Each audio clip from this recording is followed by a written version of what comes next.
हरे कृष्ण दोस्तों, राधे राधे। आप सभी का फिर से स्वागत है आपके अपने चैनल लड्डू गोपाल में।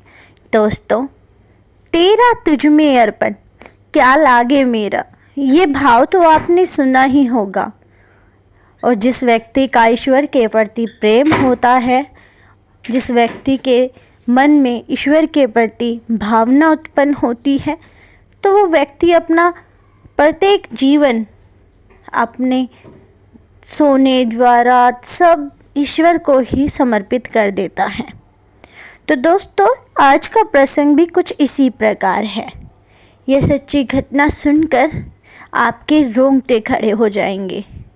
आपने अपने जीवन में अनेकों चमत्कार सुने होंगे, किंतु आज ये बाल गोपाल जी का चमत्कार सुनकर आपके रोंगटे खड़े हो जाएंगे। दोस्तों, यदि आपके घर में छोटे से बाल गोपाल जी विराजित हैं, तो आज इस प्रसंग को सुनना बिल्कुल मत भूलना। जिन्होंने ये प्रसंग हमें भेजा है, उन्होंने अपना नाम तो हमें नहीं बताया, किंतु उनके साथ जो लड्डू गोपाल जी ने लीला रची, वो हमें अवश्य भेजी है।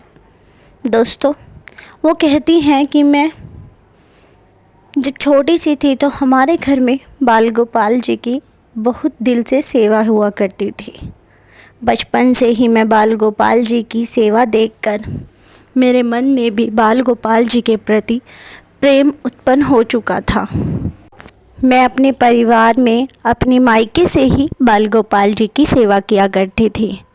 शादी होने के पश्चात मेरी माँ मुझे कहती है कि बेटा, ससुराल तो जा रही हो, किंतु कुछ दिन अपने बाल गोपाल जी को यहीं पर ही छोड़ के जाना। क्या पता तेरे ससुराल वाले बाल गोपाल जी की सेवा तुझे करने दे या ना करने दे। अब ऐसा सुनकर एक क्षण के लिए मैं सहम जाती हूँ। जिस बालक को मैं अपने सीने से लगा कर रखती थी, बचपन से ही मैं उसे अपनी आँखों से ओझल नहीं होने दे सकती थी, भला उसे छोड़कर मैं ससुराल कैसे जा सकती हूँ। वो समय मेरे लिए बहुत ही दर्दमय था। मैं दिल पर पत्थर रखकर अपने ससुराल चली जाती हूँ। मेरे ससुराल वाले बहुत ही अच्छे होते हैं।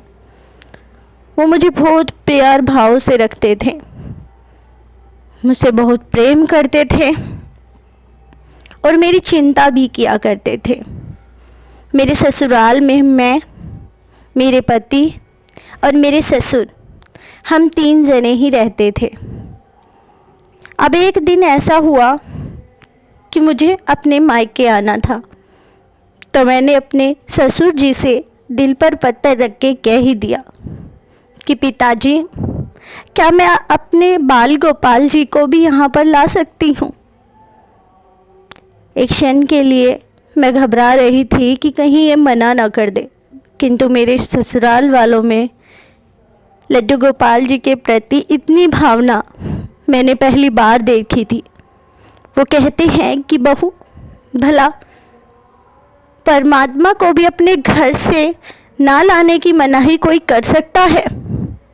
तुम अपने बाल गोपाल जी को यहाँ ला सकती हो, तुम अपने लड्डू गोपाल जी की सेवा यहाँ कर सकती हो।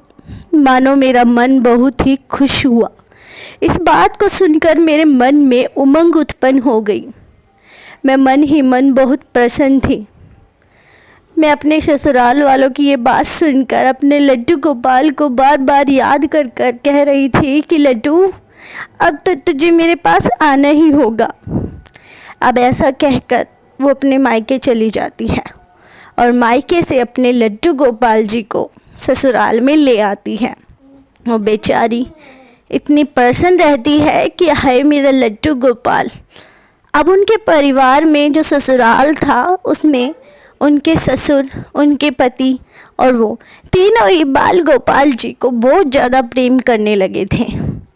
लड्डू गोपाल जी की सेवा दिन प्रतिदिन करते थे, उन्हें भोग लगाते थे और उनके ससुर तो बाल गोपाल जी को इतना अधिक प्रेम करते थे कि लड्डू गोपाल जी को कभी कभी घुमाने भी ले जाया करते थे।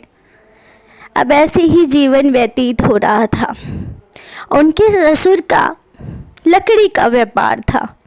लकड़ी बेचना, लकड़ी का सामान बनाना, जैसे अलमारी, बेड, ये सब बनाया हुआ करते थे। अब ऐसे ही व्यापार काफ़ी अच्छा चल रहा था, घर बार में सब कुछ सुखमय था, सब मंगल ही मंगल हो रहा था। अब उनके ससुर व्यापारी थे तो दुकान पर ग्राहकों का आना जाना तो लगा ही रहता था। बड़े बड़े ग्राहक भी वहाँ पर आते थे तो छोटे छोटे ग्राहक भी आते थे। एक समय के दिन उनके ससुर सुबह बाल गोपाल जी को प्रणाम करके उनको भोग लगाकर अपने बेटे बहू को कहते हैं कि बेटा तुम दुकान पे आ जाना और मैं जा रहा हूँ। ऐसा कहकर उनके ससुर दुकान पर चले जाते हैं। सुबह सुबह का दिन था, दुकान शुरू ही हुई थी कि वहाँ पर एक ग्राहक आते हैं और वो ग्राहक उनके ससुर से मिलते हैं और कहते हैं कि कुछ फर्नीचर का सामान चाहिए। ऐसे ही बातचीत होने लगती है कि बीच में ही वो ग्राहक कहता है कि तुम्हारे बेटे क्या करते हैं। तभी मेरे ससुर जी कहते हैं कि भाई मेरा तो एक ही बेटा है, बेटे की शादी हो चुकी है, घर में बहू भी आ चुकी है, बस अब तो एक ही चिंता खाई जाती है कि कहीं मेरे बेटे की अच्छी सी नौकरी लग जाए तो मैं भी गंगा स्नान कर लूँ, हर बोझ से मुक्त हो जाऊँगा और फिर हरिद्वार जाकर गंगा स्नान करके आऊँगा। अब ऐसा सुनते ही वो ग्राहक कहते हैं कि सेठ जी अगर आप कहते हो तो मैं आपके बेटे की सरकारी नौकरी लगवा सकता हूँ, यदि आप कहो तो। अब उनके ससुर को जब ये बात पता चली तो वो मन ही मन में अति प्रसन्न हुए और बोले सरकारी नौकरी, वो भी मेरे बेटे की, ऐसे कैसे। तभी वो ग्राहक कहता है कि लेकिन उसके लिए आपको पैसे देने पड़ेंगे। अब सेठ जी ये बात सुनकर बड़े व्याकुल हो जाते हैं कि क्या पता कितने पैसे मांग ले। तभी वो ग्राहक कहता है कि सेठ जी सरकारी नौकरी है, ज़िंदगी भर का लाभ है, 5 लाख रुपए दे दो, तुम्हारा काम पक्का हो जाएगा, तुम्हारे बेटे की नौकरी लग जाएगी, जीवन भर खुश रहेगा। 5 लाख रुपए में भला जीवन भर की खुशियाँ बहुत होती हैं सेठ जी। अब ऐसा सुनकर उनके ससुर की आंखों में थोड़ा सा डर रहता है कि भला 5 लाख का इंतज़ाम मैं कैसे करूँगा। अब परिवार मिडिल क्लास था तो थोड़ा सोच समझ के चलना पड़ता है, लेकिन वो मन में विचार करते हुए श्री गणेश का नाम लेते हुए कहते हैं कि भाई अभी तो तुम 2 लाख ले जाओ, 3 लाख मैं तुम्हें 2-3 दिन के बाद दे दूँगा। वो बोले सेठ जी 2 लाख अभी, बोले कि अब मिडिल क्लास परिवार से हूँ, रिश्तेदारों से, आड़ पड़ोस से मांग कर ही मैं जुगाड़ कर सकता हूँ। वो ग्राहक कहता है कि ठीक है सेठ जी, जैसा आपको सही लगे, मैं शाम को आपके घर आऊँगा, आप मुझे 2 लाख रुपए दे देना और बाकी काम होने के बाद दे देना चाहें। सेठ जी बोले कि ठीक है, मैं 2-1 दिन में तुम्हारे 2 लाख रुपए, 3 लाख रुपए भी वापस दे दूँगा, पूरे 5 लाख में तुम मेरे बेटे की सरकारी नौकरी लगवा दो। अब ऐसा सुनकर बिल्कुल प्रसन्न हो उठते हैं और घर जाते हैं। घर जाकर अपने बेटे बहू को कहते हैं कि सुनो बहू, तुम्हारे बाल गोपाल सच में बहुत शुभ हैं हमारे घर, उनके आते ही मेरे बेटे की सरकारी नौकरी लगने के काम आ गए हैं। अब ऐसा सुनकर बेटे बहू बहुत खुश होते हैं। बहू कहती है कि पापा जी ऐसा क्या हुआ, मुझे तो बताइए, और मुझे ना सही तो हमारे ठाकुर जी को तो बता ही दीजिए। तभी मेरे ससुर जी बताते हैं कि मुझे ऐसे एक दुकान पर ग्राहक मिला। उस ग्राहक ने मुझे कहा है कि यदि 5 लाख रुपए आप जमा करवा देते हो तो मैं आपके बेटे की सरकारी नौकरी लगवा दूंगा। अब ऐसा सुनकर बेटे बहू मन ही मन में प्रसन्न होते हैं। ससुर जी रिश्तेदारों से पैसों का इंतज़ाम करके पैसे जोड़ लेते हैं। अब दोपहर का समय था तो बहू ने सोचा कि क्यों ना मैं लड्डू गोपाल जी को थोड़ा बाहर घुमा लाऊं। सारा दिन घर में ही रहते हैं। बहू लड्डू गोपाल जी को लेकर मंदिर में लेकर जाती है, घुमा के वापस लाती है। तब तक 3 साढ़े 3 का टाइम हो जाता है। 3 साढ़े 3 के बजने के पश्चात वो लड्डू गोपाल जी को घर पर लाकर उन्हें जल ग्रहण करवाकर मंदिर में विराजित कर देती हैं और अपना कार्य करने लगती हैं। अब थोड़ी देर के बाद वो ग्राहक घर में आ जाता है।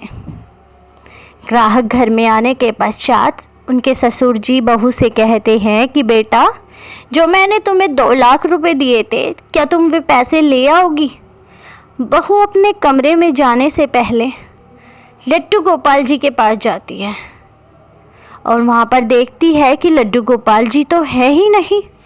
अब ऐसा देखकर बहू एक क्षण के लिए थोड़ी घबरा जाती है। नीचे ससुर आवाज़ दिए होते हैं तो बहू दौड़ी दौड़ी कमरे में जाती है और कमरे से 2 लाख रुपए लाकर दौड़ी दौड़ी नीचे जाती है। नीचे जाकर देखती है तो वो देखती है कि बाल गोपाल जी तो उनके ससुर जी के पास ही बैठे हैं। अब ऐसा देखकर बहू मन ही मन थोड़ी शांत हो जाती है और कहती है कि लो पापा जी, 2 लाख रुपए दे दीजिए। अब उनके ससुर लड्डू गोपाल जी के पास वो 2 लाख रुपए रख देते हैं। बहू कहती है कि सही किया पापा जी आपने, आखिर ठाकुर जी तो हमारे घर के मुखिया हैं। अब उस व्यक्ति को उनके ससुर जी कहते हैं कि ये लो भाई 2 लाख रुपए, 2 लाख रुपए ले लो, बाकी मैं तुम्हें 2 दिन में लौटा दूंगा।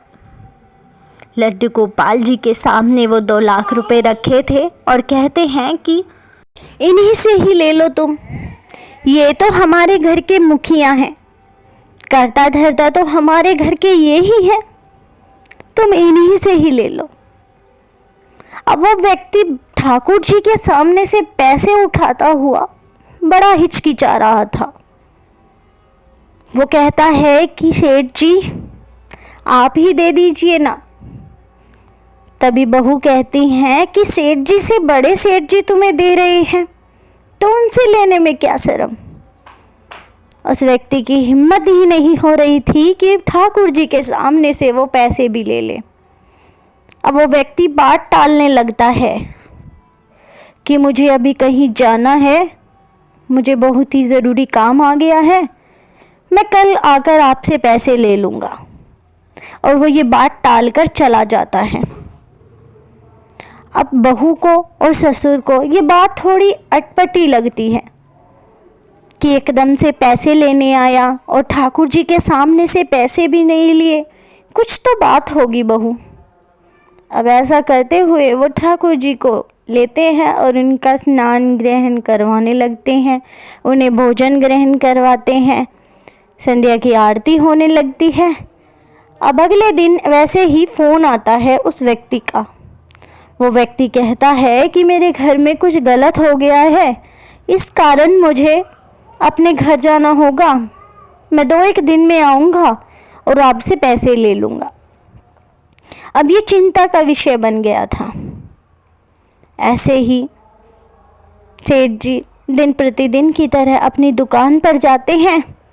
तभी उनकी दुकान पर 2 पुलिस वाले आते हैं और ठीक उसी व्यक्ति की फ़ोटो दिखाकर सेठ जी से पूछते हैं कि सेठ जी क्या आपने इस व्यक्ति को देखा है। सेठ जी जब उस व्यक्ति को देखते हैं तो उनकी आंखें खुली रह जाती है कि हाँ भाई, ये तो मेरी दुकान पे आया था। तभी पुलिस वालों से पता चलता है कि इसने उस शहर के कई लोगों को सरकारी नौकरी का झांसा देकर काफ़ी लूटा है। ऐसा सुनकर सेठ जी की आंखों से अश्रु बहने लगते हैं। सेठ जी बाल गोपाल जी के पास दौड़े दौड़े जाते हैं और उनके सामने रोने लगते हैं। कहते हैं कि बाल गोपाल, तुमने मेरी रक्षा कर ली, वरना मैं निर्धन आदमी सबका कर्ज कैसे लौटाता, मैं कैसे दूसरों के लिए हुए पैसे वापस दे पाता। मेरे बाल गोपाल, तुम धन्य हो। तो दोस्तों, जीवन में चमत्कार श्रद्धा भाव से होता है, ना कि कहने से। बाल गोपाल जी की रास लीला किस दिन वो अपनी लीला दिखा दे, ये कभी पता नहीं होता। तो दोस्तों, आज का ये प्रसंग आपको कैसा लगा, प्लीज़ कमेंट में ज़रूर बताना और कमेंट में राधे कृष्ण लिखना ना भूलना। तब तक के लिए जय श्री कृष्ण दोस्तों। राधे राधे, राधे राधे।